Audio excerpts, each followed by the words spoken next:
Hindi ka na rin naiwanan ni Mother si Althea kaya binalikan niya ito.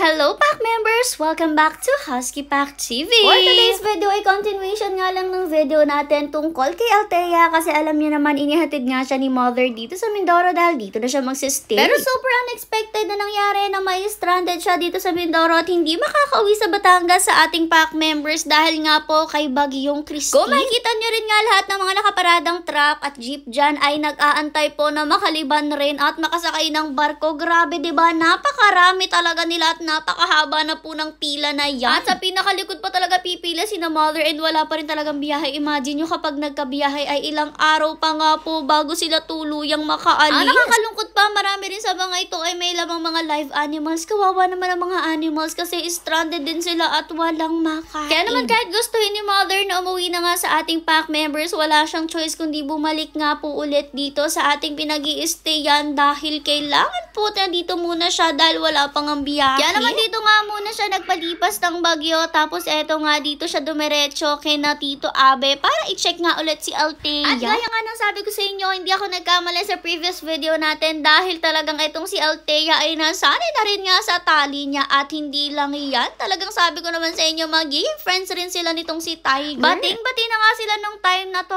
Talagang ang cute dahil halos magkasing laki nga lamang sila at parehas na parehas nga sila ng attitude. Napakakukulit pero napakalalambing rin. Hindi na tuloy sila magkaintindihan dyan paglambitin nga sa kanilang mommy kasi parehas silang super excited dahil akala talaga nila ay uuwi na nga ang kanilang mother. Sa totoo lang, dapat naman talaga hindi na gaanong magtatagal si Mother pero no choice nga dahil sa bagyo kaya naman talagang na-extend ang kanyang bakasyon dito sa Mindoro. Pabor na pabor din naman yan kay Althea syempre dahil nga ma-extend ang time nila together ng kanyang mommy at syempre pati na rin nga kay Tiger kasi kahit nga syempre paalis-alis tayo ay hindi pa rin nakakalimutan ni Tiger ang kanyang mommy. Dalawa na rin nga silang bibisitahin natin ni Althea dito kaya naman nakakatuwa si Tiger at si Althea na ang palagi nating pupunta-puntahan dito sa Mindoro. Syempre dahil nga farm ito ni Tito Abe, marami rin silang kasama ditong mga animals. Isa na nga dyan ang sandamakmak na mga manok at grabe talagang palaki na ng palaki itong manukan at padami na rin sila ng padami. Pinakita ko rin naman sa inyo sa video noon na umuwi si Mother kung paano nga pong nangunguha ng mga itlog ng mga manok na yan at tuwan-tuwa rin nga si Mother kasi naka-experience rin siya kung paano manguha ng mga itlog. Ito rin nga pala guys ang tali ni Althea. Kita nyo naman nakapunta nga siya dito sa may terrace tapos pwede rin siyang pumunta doon sa medyo malayo-layo. Ganyan kahaba po ang kanilang tali para mahaba rin ang napupuntahan nila at hindi sila gaanong mabor. Bukod naman sa mga hayop na kasama nila dito, syempre napakarindami din nila dito mga tanim na mga halaman at eto nga sandamakmak ang mga talong nila at napakarami rin talagang bunga. Kaya naman nanguha-nguha na sila dyan at ibibigay nga daw yan kasi talaga namang napakarami hindi na talaga kaya na para sa kanilang magkakandabulok lang kung hindi ipinamigay. Grabe rin nga kasi yung isang buong plastic na yan ay napuno din o diba napakaganda talaga kapag may farm kasi hindi mo na kailangan mamalengke para sa mga gulay at prutas dahil kapag may tanim ka na ay todo pitas ka na lang dyan. Si Althea nga nakakaabot rin siya dito sa may mga talong o diba napakalayo talaga ng abot niya kaya naman hindi rin siya gaanong nabobor dito kaya nagkatakbuhan pa nga at nagkahabulan sila ng mommy niya. Dito rin nga yung kambing natin. Yes guys, gaya ng sabi ko sa inyo kay Mother to at naipakita namin sa video kung paano nga to pinadala dito sa Mindoro. Ipinaalaga na nga muna ni Mother itong mga kambing na ito dito kay Tito Abel. Syempre padadamihin rin natin ito. Mag-start nga muna tayo sa 3 at mabilis lang yan. Baka nga maya-maya malaman nyo na lang ay sandamakmak na yung mga kambing na yan kapag nag-anakan sila na nag-anakan. Actually, plano pa rin nga ni Mother na dagdagan pa yung mga kambing na yan at padamihin pa talaga sila. Nag-start lang talaga tayo sa paunti-unti at syempre iba namang lahi ang ipapaalaga ni Mother dito kay Tito. Perfect rin nga kasi talaga yung ganitong farming dito sa Mindoro dahil bukod nga po sa mga napakalawak na mga lupain dito ay preskong-presko dito, malayo sa kabihasnan at syempre safe rin lahat ng mga